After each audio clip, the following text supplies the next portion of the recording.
UFC on Fox number 9 is going to feature Anthony Showtime Pettis taking on Josh the Punk Thomson. And TJ Grant was supposed to get this fight, but I think he's still injured, and that's why he didn't get the fight. Anyway, guys, Anthony Pettis just proved that he's a lightweight champion of the world. And in his victory over Benson Henderson, he surprised the public, the masses, and the hardcore fans by submitting him in the very first round. And I actually put my money on Showtime Pettis that night. I won my money. Went 6 for 6 at UFC 164. I don't want to brag, but I knew that Showtime was going to win the fight. And I know that, you know, he does have his weakness, is his takedown defense. And Clay Guida proved that, you know, he could beat Showtime. But he's getting a different kind of opponent. He's getting a guy who wants to fight you. Josh Thomson, both these guys are good-looking dudes. I gotta throw that in there, and I don't care what you say about it, because it's true. And Josh the Punk Thomson, he's been around for a while. Fought in UFC early on, and he was a good fighter back then.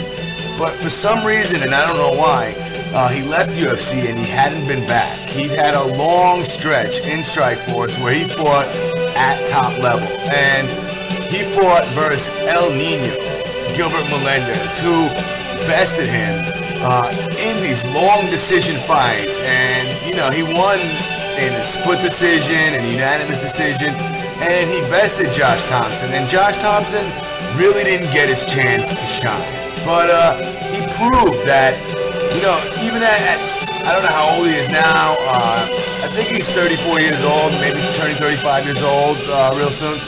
At 35 years old, he proved that, you know, he's one of the best. And in his first fight this year, back in April, he fought Nate Diaz, and he knocked him out and proved that, you know, he belongs in the UFC, which, you know, anybody who watched Strikeforce already knew.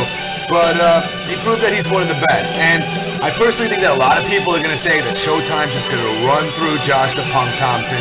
But I don't think that's true, because, you know, nobody really does that. I know Kawajiri beat him over in Dynamite back in 2010, but, you know, besides that, this guy's beaten everybody he's fought, except for El Nino.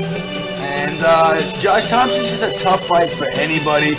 If you look at his build, even now, you know, you can tell he's in great shape. And he just came off that second round knockout over Nate Diaz. So, you know, he still got it. So in this fight, I do predict Anthony Showtime Pettis to win the fight, but I'm not putting anything past Josh Thomson. If Josh Thomson were to pull off this victory, I would not be the least bit surprised. Maybe slightly surprised, but not the least bit surprised. I would believe it that Josh Thomson could beat Anthony Pettis. This is going to be a good matchup.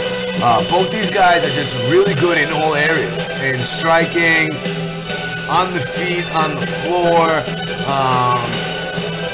Anthony's got the moves, you know, to run up and down the cage and stuff, but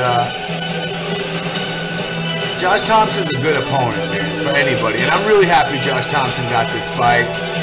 Either way, at the end of this fight, UFC is going to have a really handsome lightweight champion, and they deserve it. So I'm out, guys, but I'm predicting Showtime all the way.